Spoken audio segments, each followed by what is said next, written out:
Bienvenue dans la pause fitness. Alors, ce podcast est réservé à ceux qui veulent améliorer leur nutrition, leur entraînement et aussi peut-être leur style de vie. Donc, pour tous ceux qui me suivent depuis quelques temps déjà, vous pouvez me laisser une petite évaluation sur la plateforme de podcast de votre choix. C'est ce qui m'aide le plus. Allez, on démarre l'épisode.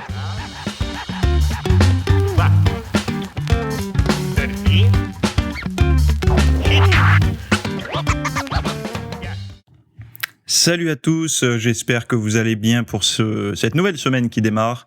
On va voir ensemble aujourd'hui dans ce podcast, je vais pas traiter la question d'un auditeur parce que en fait j'ai passé beaucoup d'heures à répondre aux FAQ pour les VIP et puis je vais encore faire du tournage de FAQ là, ça sera pas pour les VIP, ça sera pour YouTube.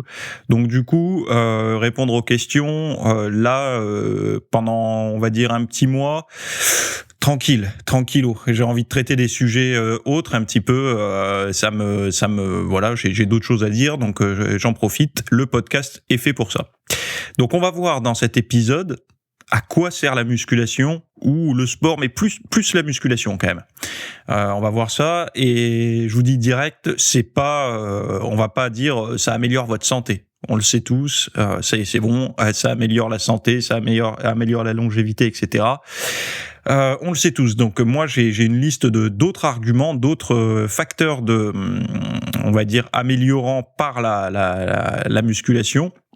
Et on va voir ça un petit peu dans la suite de l'épisode. Alors, avant de démarrer, comme d'habitude, vous savez, petite page publicité pour l'espace VIP.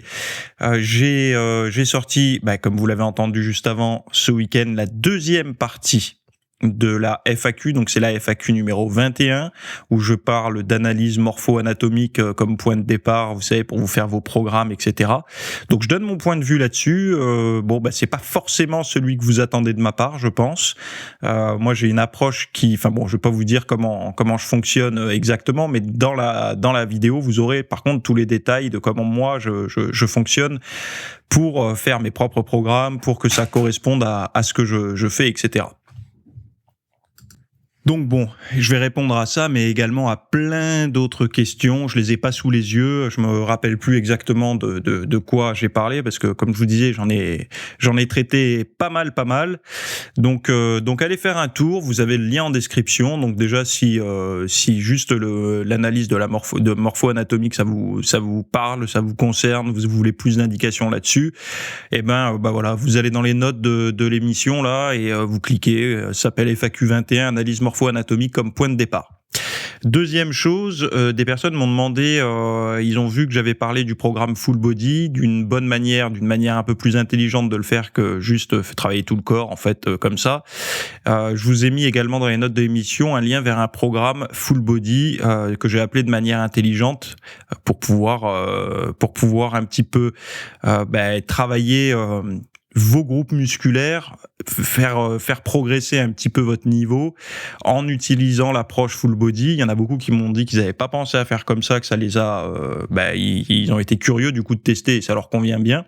Donc c'est pareil, je vous le mets dans les notes de l'émission. Ça s'appelle Comment s'entraîner en full body de manière intelligente. Et voilà. Bon, on démarre sur le podcast. Le podcast du jour parle de à quoi sert la musculation ou entre guillemets le sport, mais plutôt quand même la musculation. Et comme je disais en introduction, mis à part améliorer sa santé, ça apporte quoi d'autre ?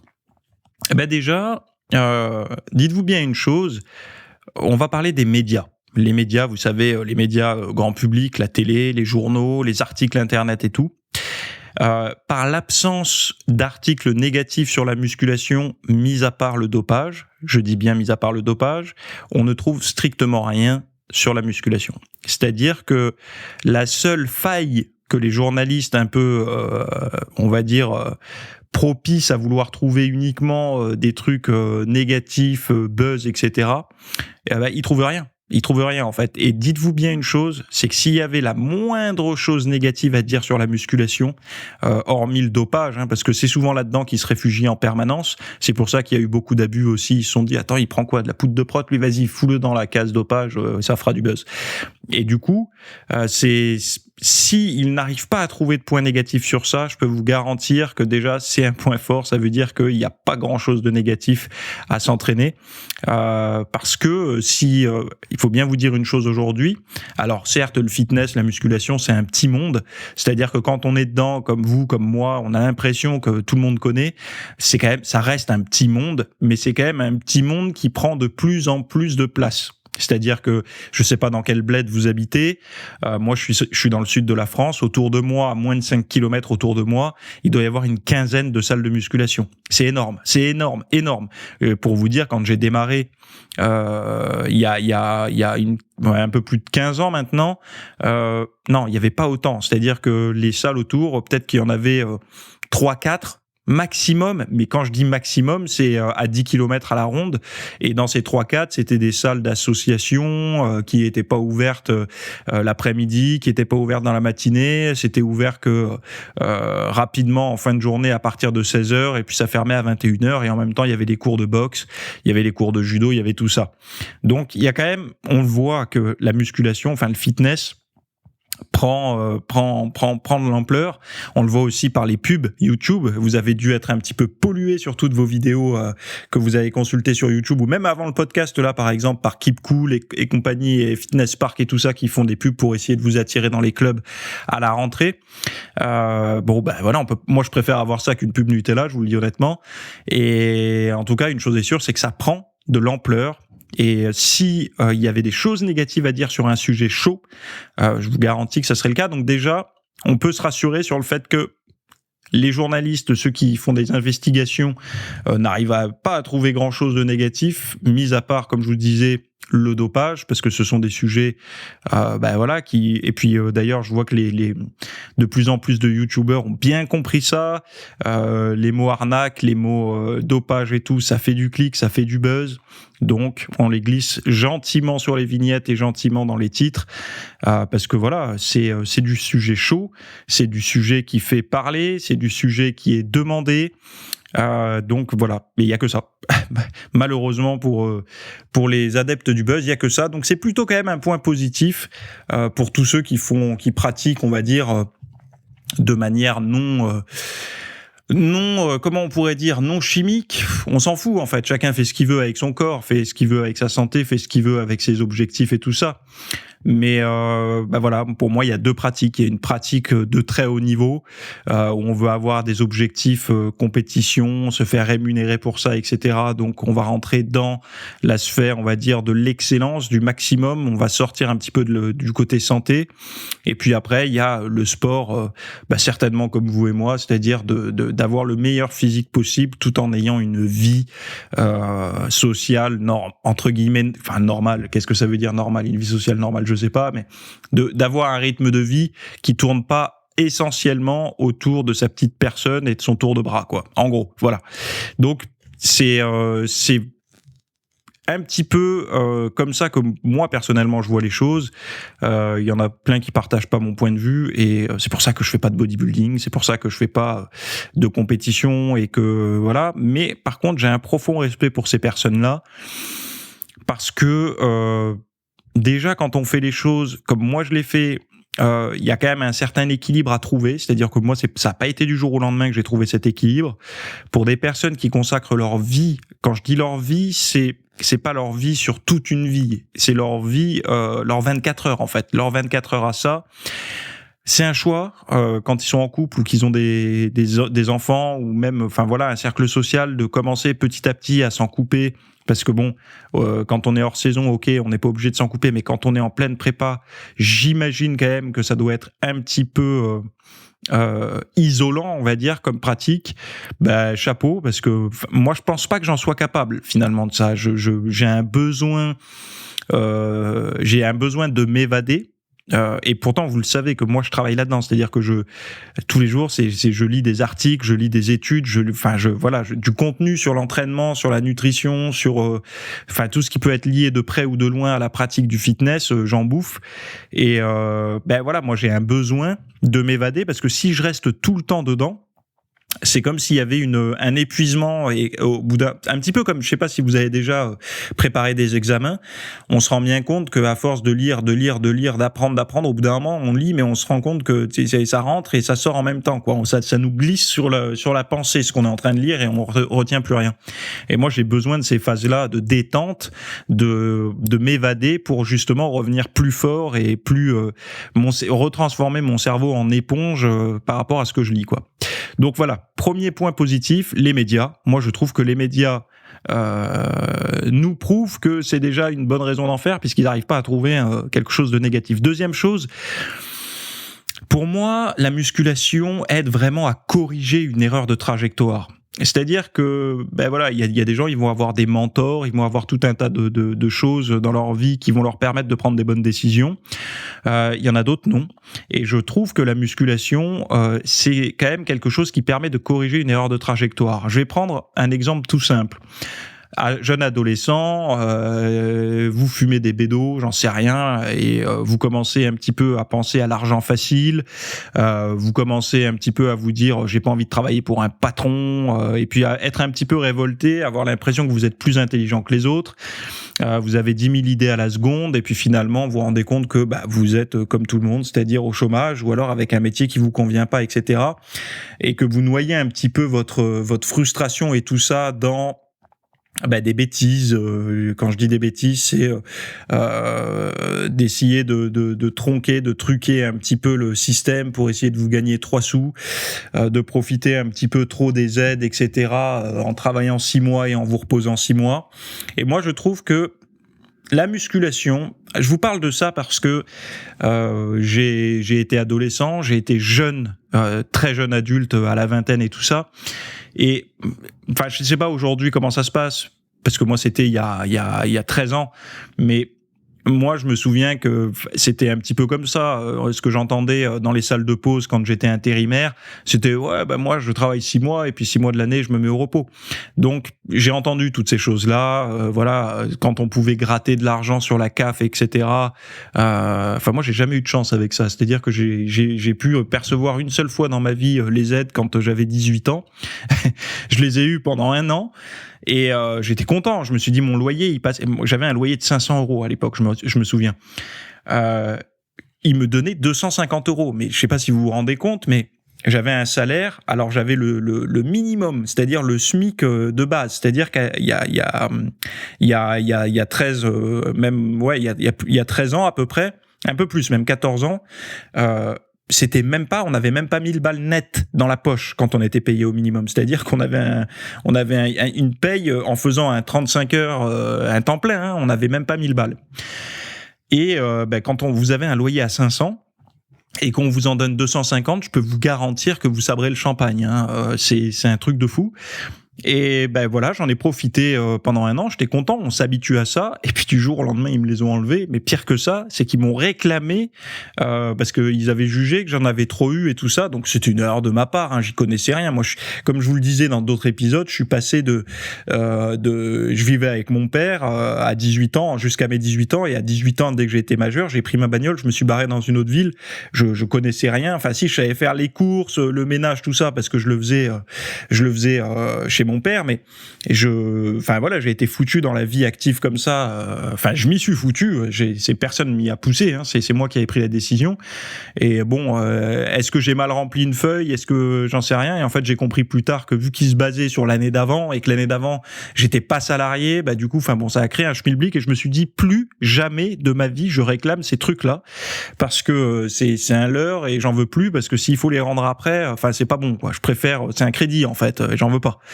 Et donc voilà.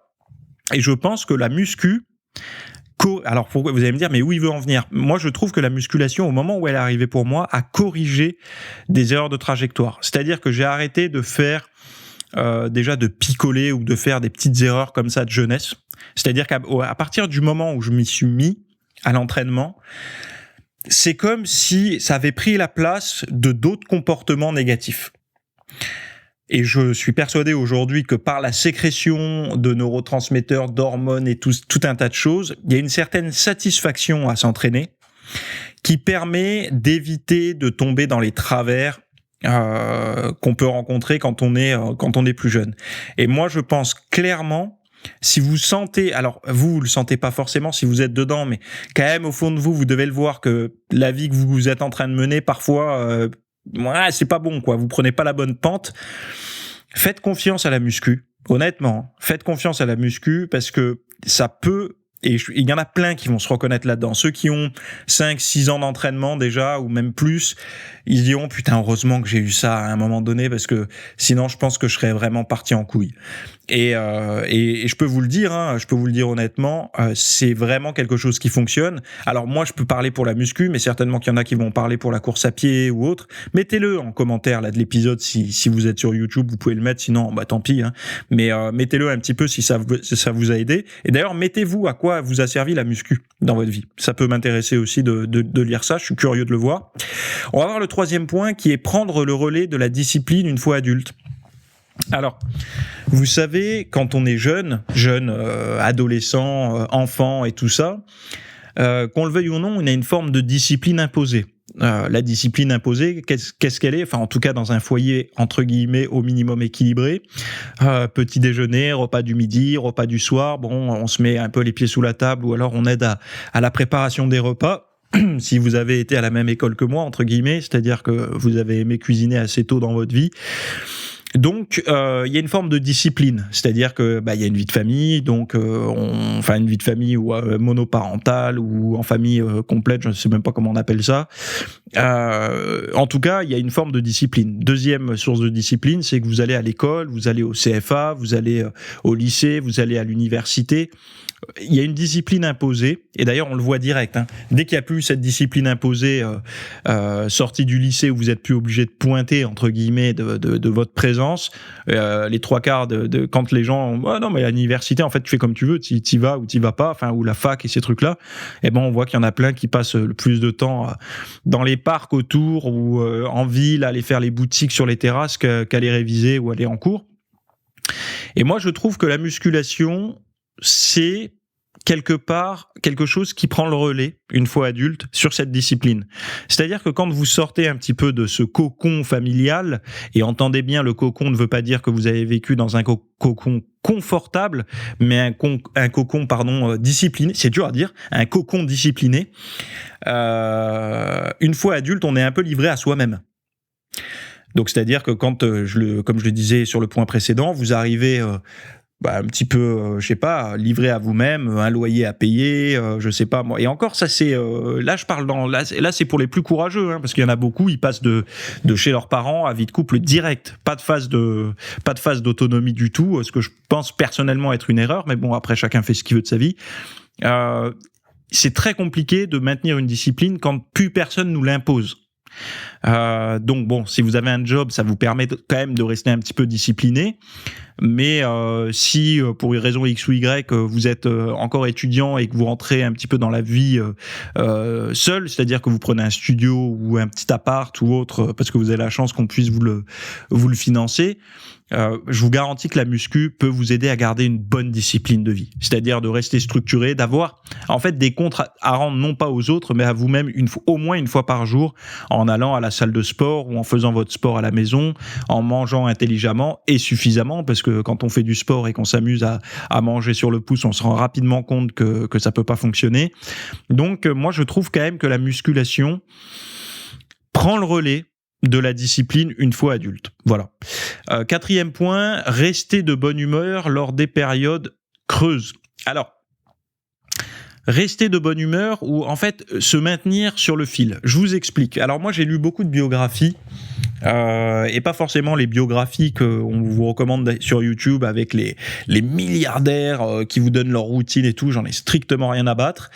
Moi, je lis des biographies autres, de personnalités, on va dire, soit des acteurs, soit des auteurs, des choses comme ça, parce que je trouve que, moi, ça me parle plus personnellement. Après, je critique pas, on peut aimer les bio. Ah, milliardaire, j'ai lu celle d'Elon Musk, qui ne l'était pas autant qu'aujourd'hui au moment où je l'ai lu, et je trouve que c'est celle qui me qui me parle le plus.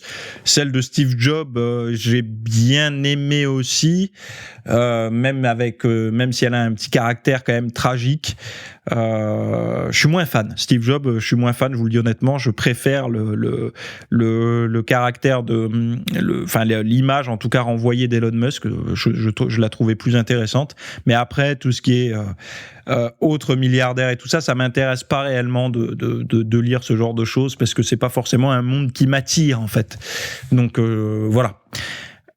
Donc pourquoi je disais tout ça ? Ah oui, parce que dans les biographies, notamment les biographies d'acteurs, de personnalités publiques, il y a quelque chose qui revient régulièrement et je trouve que c'est quelque chose de très vrai.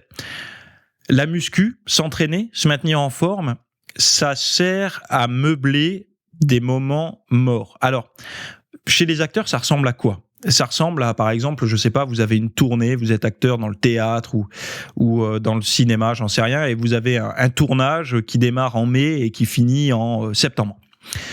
Eh ben, il vous reste quand même tout un laps de temps de fin septembre jusqu'à début mai, donc tout le reste de l'année, pour faire quelque chose de votre vie. Donc soit vous sombrez, on va dire, dans la procrastination, la léthargie et l'angoisse, l'anxiété du futur, ou alors vous trouvez quelque chose à faire qui vous maintient dans une certaine tension pour le prochain rôle de votre vie, etc. Et souvent, les acteurs profitent de ces laps de temps pour se réfugier dans leur home gym, parce que très souvent, les personnalités ne vont pas en salle de sport, ils ont leur salle de sport, ou alors ils vont dans des studios d'entraînement privés, mais souvent ils ont les vrais sportifs, ceux qui sont sportifs par défaut, et pas sportifs juste pour un rôle, mais sportifs depuis longtemps, ils ont leur matos, quoi.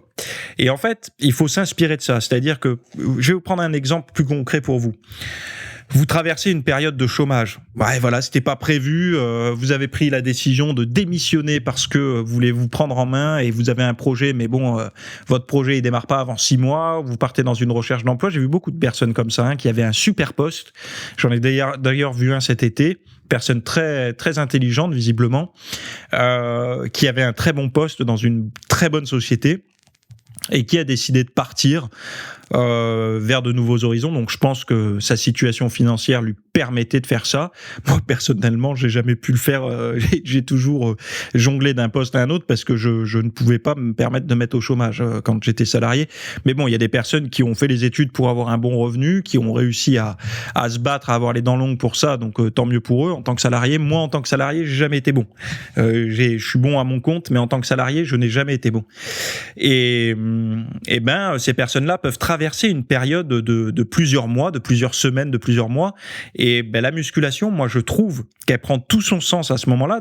Alors, ça veut pas dire que pendant la période d'activité intense pour les acteurs, etc., c'est pas le cas. Mais en fait, on va maintenir les acquis des périodes creuses. C'est-à-dire que durant les périodes creuses, il faut y aller à fond. C'est-à-dire que c'est le nerf de la guerre, c'est le moment où on se met en forme. En fait, on vide un peu ce que j'appelle, moi, vider son agressivité. Vous savez que moi, je lis beaucoup de psychologie. Et en psychologie, notamment chez les hommes, il y a cette agressivité qu'on a besoin de libérer. Alors, quand l'agressivité... Avant, c'était une agressivité forcément qui était liée combat, lutte, fuite, tout ce que vous voulez. Mais aujourd'hui, cette agressivité, on ne peut plus réellement la manifester. C'est-à-dire que quand vous êtes en colère par une personne qui passe devant vous à la caisse, bon vous n'allez pas lui faire manger son caddie ou un truc comme ça. C'est plus correct de faire ça. On peut plus le faire. Enfin, on peut le faire encore, mais bon, ça nous attirera plus de problèmes qu'autre chose. Donc, on évite de le faire. Mais bon, cette agressivité, elle est là, elle est dormante. Et quelque part, faut la libérer. Donc la pente glissante, la pente facile, ça serait de faire le cow-boy et de faire ce que je viens de dire. Et la pente la plus intelligente, ça serait de trouver un échappatoire à cette agressivité dans le sport. Et je pense qu'on l'a tous en nous, l'agressivité. Et pourquoi je parle des hommes ? Parce que vous savez, quand les psychologues, les psychothérapeutes et tout le savent, enfin en tout cas ceux qui sont les mieux formés, j'imagine, on ne traite pas l'anxiété d'une femme comme on traite l'anxiété d'un homme. beaucoup de femmes ont besoin d'écoute, de dialogue, de comprendre, d'échanger. Elles ont une forme de compréhension, par la pensée, par le dialogue. Elles peuvent réussir à corriger certaines trajectoires psychologiques et tout qui leur posaient problème, donc avec leurs amis ou avec un thérapeute ou dans la famille et tout. Chez les hommes, c'est beaucoup plus compliqué. C'est-à-dire que déjà, le dialogue n'a pas la même force chez un homme et il n'a pas les mêmes aptitudes sociales entre potes. C'est-à-dire que quand tu te fais larguer par ta nana, tu vas voir tes potes, tu leur dis je me suis fait larguer, il va dire merde. Et au fait, t'as vu le dernier film de machin ? Enfin, il n'y a pas cette empathie, etc. Donc du coup, c'est plus compliqué. Mais même si elle était là, les hommes se guérissent souvent de ce genre de choses dans l'action. C'est-à-dire qu'on guérit souvent l'anxiété masculine par l'action, par l'activité, par le mouvement, par le déplacement, par le déménagement. Et je l'ai remarqué chez beaucoup de personnes, hein. Et je l'ai remarqué chez moi aussi, quand j'étais sur Toulouse et j'étais vraiment pas bien dans ma peau, je me sentais mal dans mon job, mal dans ma relation, loin de mes proches, etc., loin de mon sport, en fait, je sentais qu'il y avait une forme de tension à l'intérieur de moi que je n'arrivais pas à exprimer. Elle s'est exprimée par le mouvement, par la démission, enfin pas la démission, la mutation professionnelle, puisque j'avais réussi à négocier ça, et par le mouvement, c'est-à-dire de prendre mes clics et mes claques, de mettre mes fringues, tous mes trucs dans des cartons et de me casser, de retourner à la salle de sport, etc., et de me barrer. Et en fait, pourquoi j'en viens là ? C'est parce que durant les périodes de creux que vous pouvez rencontrer dans votre vie, il faut évacuer ça. Alors ça sert à rien de quitter tout ce que vous faites, hein, c'est pas ce que je suis en train de dire, mais un très bon moyen d'évacuer cette tension-là, c'est la muscu. Parce que franchement, je vous garantis, quand vous avez 100 kilos au développé couché sur les pecs, vous évacuez. Alors 100 kilos, vous allez me dire c'est trop lourd pour moi, d'autres vont me dire c'est trop léger, c'est une image. Quand vous avez une charge lourde à bout de bras ou sur les épaules pour votre squat ou à soulever du sol en soulevé de terre, quand vous avez terminé, je vous garantis que votre agressivité, c'est bon, elle est évacuée. Et ça vous permet, ça va au point suivant, d'être prêt le jour J. Qu'est-ce que ça veut dire d'être prêt le jour J ? D'être prêt le jour J, c'est pas forcément pour un shooting photo ou pour la plage, etc., bien que ça rentre en compte. Mais moi, vous savez, je travaille dans le monde du fitness quand même depuis quelques années et je commence à voir certaines statistiques. J'ai pas mal de demandes de suivi et tout ça, de choses comme ça, des gens qui me demandent Théo, est-ce que tu fais du suivi, des choses comme ça, je le reçois par mail et ils m'envoient ça au mois de juin, au mois de mai. Au mois de mai déjà c'est un peu mieux, mais au mois de juin c'est quand même critique et voilà quoi. Et ils veulent être prêts pour l'été. S'entraîner de façon intelligente, c'est-à-dire tout le temps, à fond en période creuse et plus modérément, et en tout cas de maintenir les acquis en période active dans votre vie, ça vous permet d'être prêt en fait tout le temps. C'est-à-dire que vous êtes tout le temps prêt. Que ça soit Noël, que ça soit vous partez à la plage, vous allez à la piscine, on vous invite à une grillade dans 2 jours, et vous êtes prêt. Il n'y a pas besoin. Prêt, il y en a beaucoup qui vont dire mais on s'en fout, faut s'assumer comme on est. Oui, d'accord. On s'assume tous comme on est. Le monde est rose et les oiseaux chantent. Ça c'est ce que tout le monde essaye de vous faire croire. La vraie raison, c'est que chacun, quand on enlève son t-shirt, on peut pas s'empêcher de regarder l'autre. Les nanas entre elles, les mecs entre eux. Et de se juger soi-même, pas de juger les autres, mais de se juger soi-même en se comparant, en se disant putain l'enfoiré lui il a plus d'abdos, je devrais m'y mettre, et les nanas elles vont se dire la connasse, putain le cul qu'elle a, en plus elle a pas de cellulite. Donc on le fait tous, faut arrêter de vivre dans un monde de bisounours, c'est la réalité. Donc de s'entraîner tout le temps, c'est être prêt le jour J. Le jour J c'est tous les jours en fait, c'est tout le temps.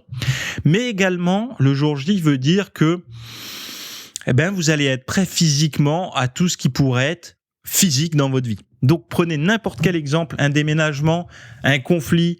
J'en parlais récemment, c'est un cas atroce, mais Admettons, vous vous promenez en forêt, il y a un arbre qui tombe sur la jambe de votre gosse, vous n'avez pas la force pour le soulever. Bon, d'ailleurs, les secours diront qu'il faut peut-être pas l'enlever pour pas créer un problème, une hémorragie ou quoi. Mais bon, vous comprenez l'image, quoi.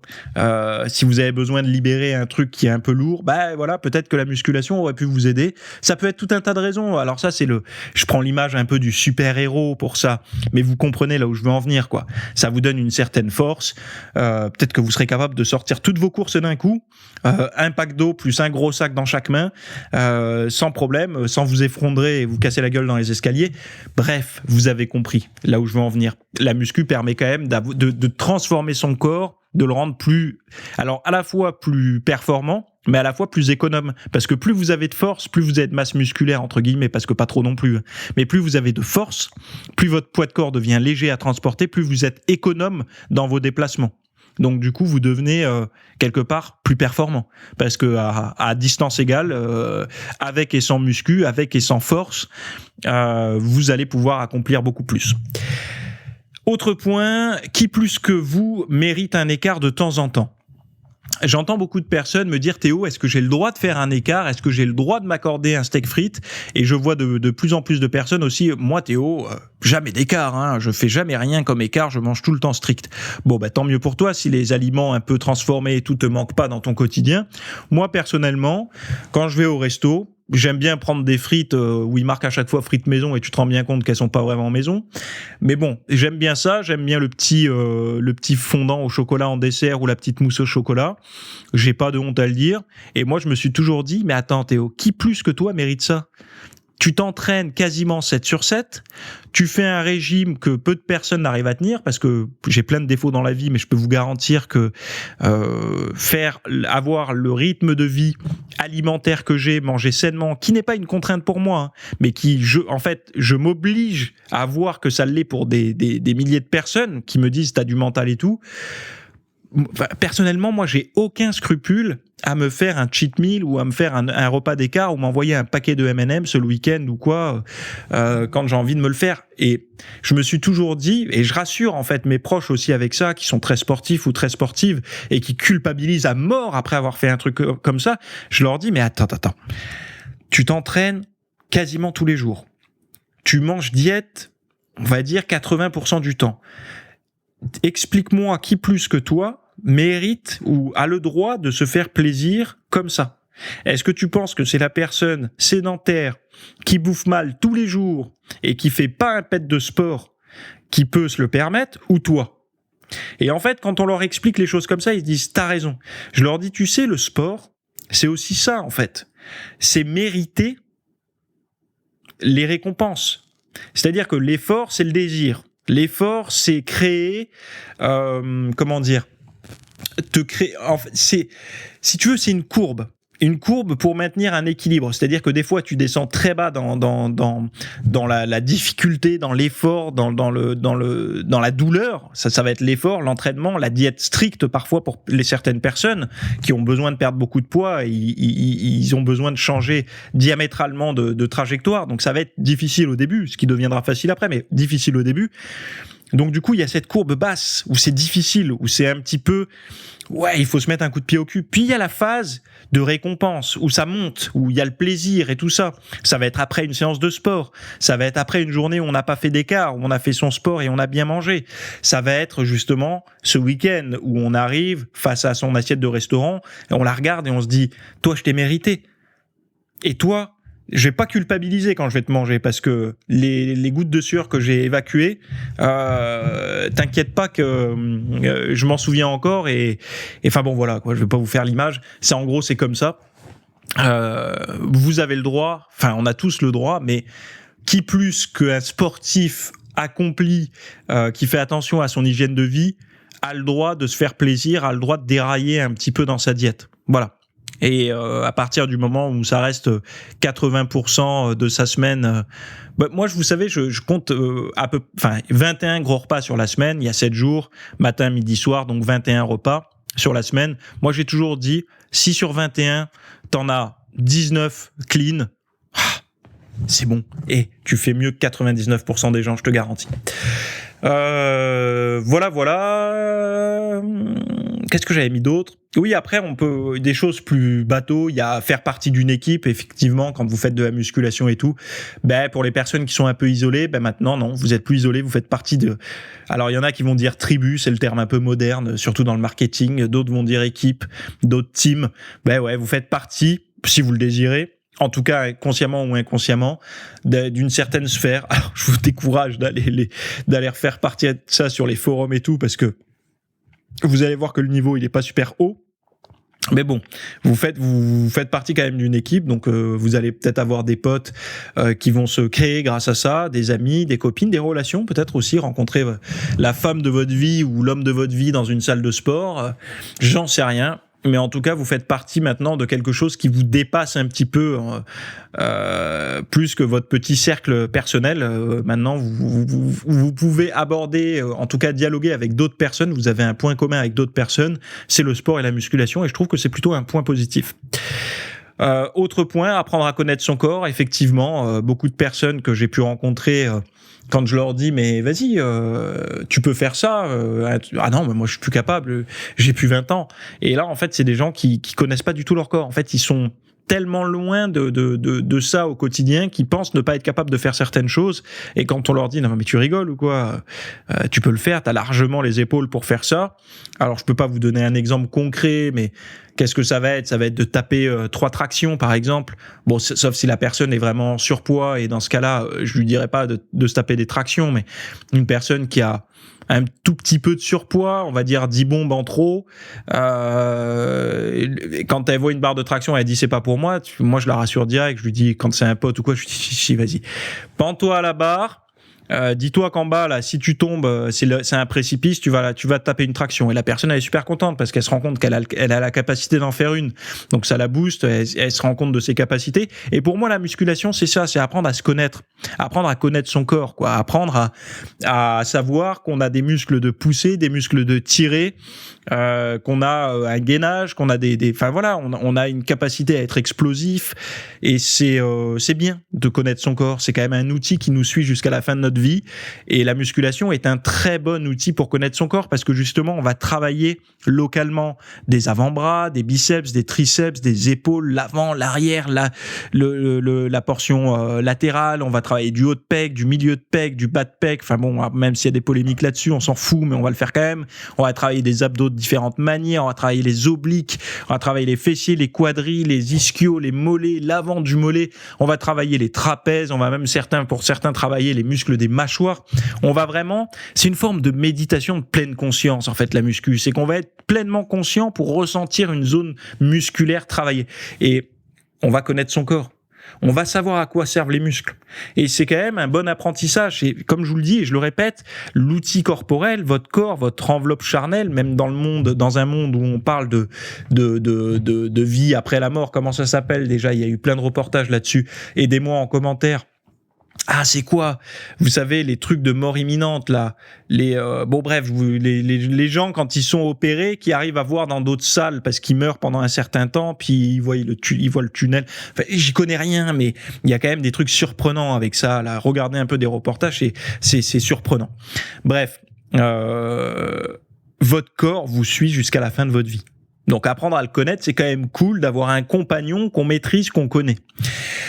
C'est pas troisième, c'est avant-dernière chose, c'est augmenter sa confiance. Alors ça c'est marrant, parce qu'il y a une personne qui m'a dit, Théo, moi il y a un truc qui me fait vraiment défaut dans mon quotidien, j'en suis persuadé, je suis sûr de manquer énormément de confiance en moi et d'estime de moi. Et je lui dis, tu peux me répéter ça? Elle me dit, je suis sûr je suis sûr, moi, c'est ce qui me pose problème dans mon quotidien, dans mes relations, dans la capacité que j'ai à mettre lourd ou pas sur une barre. Je suis sûr que c'est parce que je manque de confiance en moi. Je lui dis, donc, t'es sûr de manquer de confiance en toi? Oui. Eh ben, le fait d'être sûr, c'est pas quand même une forme de confiance? Et là, je crois que je lui ai créé un bug. Le disque dur a tourné en boucle. Tu sais, c'est un peu le serpent qui se mord la queue. Ce que je venais de lui dire, être sûr de soi, c'est quand même avoir une forme de confiance en soi. Donc, elle était sûre de manquer de confiance. Je lui dis, c'est pas un peu paradoxal comme façon de parler? Donc t'as quand même ultra confiance dans ton jugement du fait que tu n'as pas confiance. Et bon, là, je l'ai fait bugger.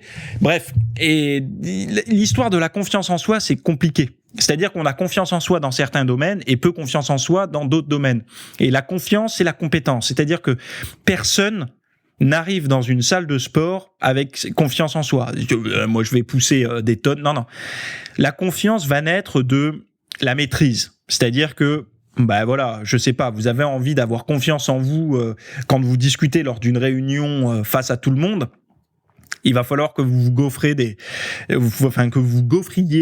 réunions, je sais pas moi, d'abord en réunion de famille, que vous preniez la parole pour porter des toasts lors des mariages, lors des enterrements, des discours, lors des baptêmes et tout ça. Mais dès que l'occasion se présente, il va falloir vous manifester pour parler devant des gens, en fait, pour vous familiariser avec ce ressenti et après pouvoir le faire de manière plus confortable devant votre patron et vos collègues de boulot.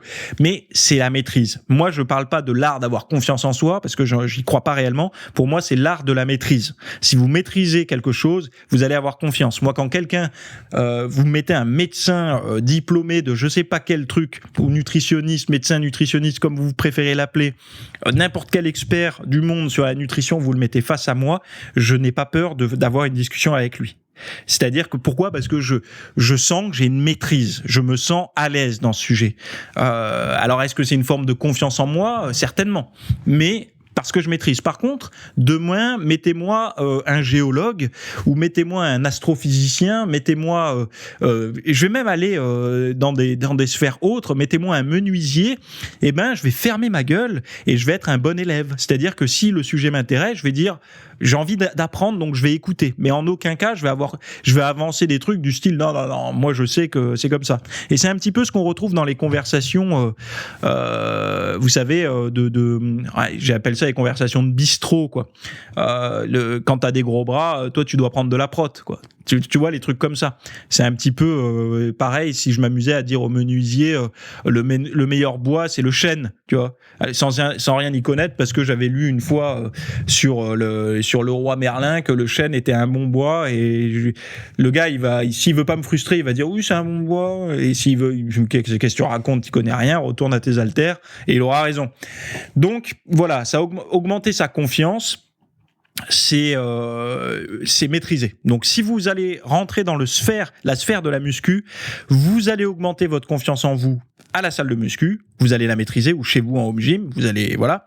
Mais également, l'avantage, le double effet qui se coule de la muscu, c'est qu'étant donné qu'elle travaille également sur l'image que vous avez, c'est-à-dire que vous allez vous développer, avoir un meilleur physique, avoir un meilleur physique, c'est augmenter sa confiance, hein. Donc du coup, ça travaille également là-dessus. Et vous allez vous rendre compte petit à petit que le regard que vous avez de vos collègues est plus positif, même s'il y en a qui vous critiquent, on s'en fout, mais est plus positif. Le regard de votre chérie ou de votre mari va être plus positif, même s'il va dire putain, fais chier, si elle se fait un trop beau cul, elle va se barrer avec un autre, ou elle va se dire non mais attends, moi c'est bon, même le petit bidou, je trouve ça sexy. S'il a trop d'abdos, il va trop attirer les regards sur la plage. Donc ça, on connaît tout ça, mais bon, bref, ça attire un petit peu plus de désir, ça fait du bien à l'ego, et donc ça augmente votre confiance en vous. Même pour un entretien d'embauche, quelqu'un qui est en forme physiquement, ça démontre une personne qui a une forme de discipline, qui a une forme de régularité, de tout ce que vous voulez, et c'est encourageant. Et même, c'est plus rayonnant. Il y a eu des études qui l'ont montré qu'une personne en forme est plus rayonnante, qu'il lui arrive plus de meilleures choses dans la vie qu'une personne qui se laisse aller, ou alors qui subit un petit peu la vie. Donc voilà. Et dernier point, c'est un point que je rencontre à 80% lors d'échanges avec des internautes ou des clients, c'est éviter de finir au fond du gouffre après une rupture. Que vous soyez un homme ou une femme, continuez à vous entraîner, même quand vous êtes en couple. Parce que le jour où ça se terminera, et je vous le souhaite pas, mais le jour où ça se terminera, si ça se termine un jour pour vous, votre relation, et que vous êtes surpris par cette fin de relation, ce qui est pas normalement logique, mais bon, on devrait pas être surpris par ça, vu quand même les signaux annonciateurs que nous envoient nos compagnes ou compagnons, vous n'allez pas vous retrouver au fond du gouffre, parce que c'est vrai que c'est très difficile parce que les gens repartent de zéro, voire de moins zéro, c'est-à-dire qu'ils ont pris plus de poids que jamais en couple, ils ont tout arrêté, et donc du coup c'est pas bon. Donc rester égoïste au moins sur la part enfin non, c'est même pas rester égoïste, c'est conserver une bonne image de vous-même pour les autres et pour vous, même quand vous êtes en couple. Ça vous permettra de ne pas finir au fond du gouffre après une rupture. C'est un peu négatif comme point final, mais je vous garantis que ça peut vous aider, honnêtement. Bon, je m'arrête là. Le podcast a été beaucoup trop long. Si vous êtes alors là, c'est un sujet un peu léger, hein. Si vous êtes intéressé par des sujets un petit peu plus pointus sur tout ce que je viens de citer là, allez faire un tour en espace VIP. Honnêtement, il y en a beaucoup qui disent j'hésite à passer la barrière de l'espace VIP. Je pense qu'il y en a beaucoup qui ont moins hésité à vous prendre un essai sur Netflix, hein. C'est le même prix, sauf que Netflix, c'est souvent des films que vous avez déjà vus et tout ça. Là, c'est du contenu pédagogique, c'est-à-dire de l'apprentissage à un prix de divertissement. C'est-à-dire que mon tarif, c'est le prix du divertissement, sauf que le contenu, c'est du contenu d'apprentissage. Honnêtement, pour moins de 10 balles pour un mois, vous n'êtes pas obligé de rester. Vous pouvez partir à la fin du mois. Attendez la fin du mois avant de partir quand même, parce que vous avez payé un mois à rester jusqu'à la fin. Vous allez avoir une formation par semaine et accès à 400 formations, les 400 précédentes. Je pense que c'est le bon moment. En plus, on est en septembre. Allez y faire un tour. Et là, pour vous dire, j'ai pleinement confiance en mon contenu. Tous ceux qui sont venus, il y en a. Alors si, les feignants, ceux qui se sont dit oh là là, non, il y en a trop. Ben non, mais t'attendais à quoi? Que je te dise A plus B égale muscle? Non, c'est pas comme ça que ça se passe. Moi, je t'apprends réellement tout le style de vie. C'est-à-dire que je te fais pas miroiter un truc. Non, je t'apprends toute la discipline de vie, le style de vie qu'il faut adopter pour être en forme tout le temps, tout en ayant une bonne vie sociale. Et c'est ça, en fait, le défi de l'espace VIP. C'est de réussir à intégrer une vie équilibrée au niveau social, mais également d'avoir des super résultats au niveau physique. Moi, c'est ça, là. C'est pas, je vous prépare pour Monsieur Olympia. Non, c'est vraiment comme ça que je travaille, moi. Parce que c'est ce qui me concerne aussi. Donc, honnêtement, vu le tarif que je propose encore aujourd'hui, alors je peux pas vous garantir que ce sera toujours ce tarif-là, mais en tout cas, ceux qui seront abonnés, et le prix ne changera pas, ce sera peut-être pour les nouveaux, c'est vraiment dérisoire, quoi. Donc, allez faire un tour, vous avez le lien en note de l'émission, c'est très simple, vous cliquez sur, par exemple, la FAQ 21, analyse morpho-anatomique ou comment s'entraîner en full body, vous aurez le lien pour devenir VIP. Sinon, on se retrouve la semaine prochaine ou le jeudi pour les vidéos du jeudi sur YouTube. À très bientôt, bonne semaine à tous, bye bye.